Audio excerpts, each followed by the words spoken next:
नमस्कार मित्र हो, आपल्या चॅनेलवर तुम्ही पहिल्यांदाच आला असाल तर चॅनेलला सबस्क्राईब करा आणि व्हिडिओ आवडला तर लाईक करून नक्की साथ द्या। आपल्या सणवारांची, व्रतवैकल्यांची आणि आपल्या जुन्या परंपरांची माहिती अशाच सोप्या भाषेत जाणून घेण्यासाठी चॅनेलशी जोडलेले राहा। श्रावण महिना म्हटलं की आपल्या घरात भक्तीचं वातावरण तयार होतं। सकाळी देवघरात दिवा लागतो, अंगणात रांगोळी काढली जाते आणि प्रत्येक दिवस काही ना काही धार्मिक कामात जातो।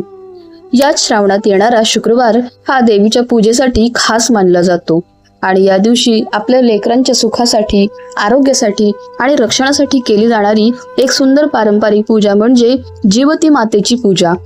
पण तुम्हाला एक गोष्ट माहिती आहे का?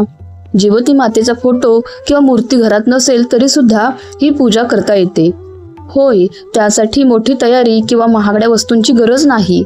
आपल्या घरात श्रद्धा आणि भक्ती असेल तर साध्या पद्धतीनेही जिवती मातेचं पूजन करता येते। चला तर मग आजच्या या व्हिडिओमध्ये अगदी सोप्या भाषेत जाणून घेऊया। जिवती माता कोण आहेत?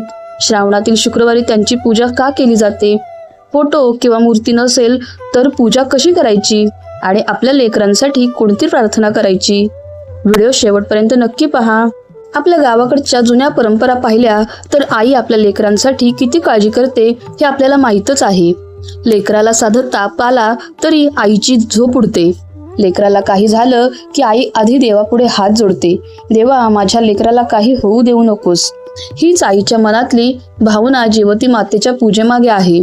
जिवती मातेला आपल्या परंपरेत लहान मुलांचं रक्षण करणारी आणि त्यांच्या कल्याणासाठी कृपा करणारी देवी मानलं जातं। म्हणूनच श्रावणातील शुक्रवारी अनेक घरांमध्ये जिवती मातेची पूजा केली जाते। आता काही जणींच्या मनात प्रश्न येईल, आमच्या घरात जिवती मातेचा फोटो नाही, मूर्ती नाही, मग आम्ही पूजा कशी करायची? तर काळजी करू नका। जिवती मातेचा फोटो नसेल तर स्वच्छ कागदावर जिवती मातेचं पारंपरिक चित्र काढून किंवा उपलब्ध असलेलं जिवतीचं पूजन चित्र ठेवून पूजा करू शकता। काही घरांमध्ये आपल्या घरच्या परंपरेनुसार सुपारी किंवा नारळाला देवीचं प्रतीक मानून त्याची पूजा करण्याची पद्धतही आहे। पण हा प्रकार आपल्या घरच्या कुलाचाराप्रमाणे करावा। फोटो नाही म्हणून पूजा करता येत नाही असं नाही। देवाला मोठमोठ्या वस्तूंपेक्षा आपल्या मनातली श्रद्धा महत्वाची असते, असं आपल्या घरच्या मोठ्या माणसांकडून आपण नेहमी ऐकत आलो आहोत। म्हणून देवघर स्वच्छ करा, एक छोटासा दिवा लावा, हळद कुंकू, अक्षता, फुलं आणि आपल्या घरच्या पद्धतीचा साधा नैवेद्य दाखवावा आणि आपल्या लेकरांसाठी मनापासून प्रार्थना करावी। पूजा कशी करायची? शुक्रवारी सकाळी लवकर उठून घर आणि देवघर स्वच्छ करून घ्या। अंगण असेल तर छानशी रांगोळी काढा। देवघरात जिवती मातेचं चित्र किंवा आपल्या परंपरेनुसार तिचं प्रतीक ठेवावं। समोर छोटासा पाट किंवा चौरंग ठेवला तरी चालेल, त्यावर स्वच्छ वस्त्र अंथरावं। मग दिवा आणि अगरबत्ती लावावी। जिवती मातेला हळद कुंकू, अक्षता आणि फुलं अर्पण करावीत। घरात जे गोडधोड केलेलं असेल, फळं असतील किंवा आपल्या परंपरेनुसार जो नैवेद्य असेल तो देवीला दाखवावा। नैवेद्य मोठा असायलाच हवा असं नाही। आपल्या ऐपतीप्रमाणे आणि श्रद्धेप्रमाणे जे शक्य आहे ते प्रेमाने देवीला अर्पण करावे। लेकरांसाठी खास प्रार्थना। पूजा झाल्यानंतर आपल्या लेकरांना जवळ बसवावं, त्यांच्या डोक्यावरून प्रेमाने हात फिरवावा आणि जिवती मातेला मनापासून म्हणावं, आई जिवती माऊली, माझ्या लेकरांवर तुझी कृपादृष्टी कायम राहू दे। त्यांना निरोगी ठेव, त्यांच्या आयुष्यात सुख समाधान ठेव, त्यांच्यावर येणारी सगळी संकट दूर कर, त्यांना चांगली बुद्धी दे, चांगले संस्कार दे आणि त्यांच्या आयुष्याला चांगली दिशा दे। माझ्या लेकरांचं सदैव रक्षण कर। ही प्रार्थना करताना मोठमोठे मंत्र येणं गरजेचं नाही। आईच्या मनातून निघालेली प्रार्थना हीच सर्वात मोठी प्रार्थना आहे। या पूजेचा खरा अर्थ काय? जिवती माता पूजन म्हणजे फक्त दिवा लावला, फुलं वाहिली आणि पूजा संपली असं नाही।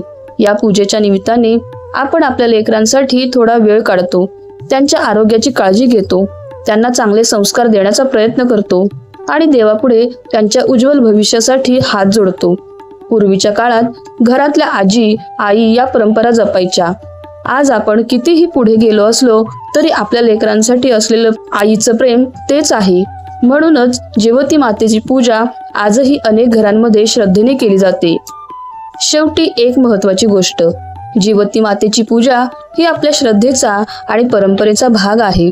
देवावर श्रद्धा ठेवणं जितकं महत्वाचं आहे तितकंच आपल्या लेकरांच्या आरोग्याची प्रत्यक्ष काळजी घेणंही महत्त्वाचं आहे.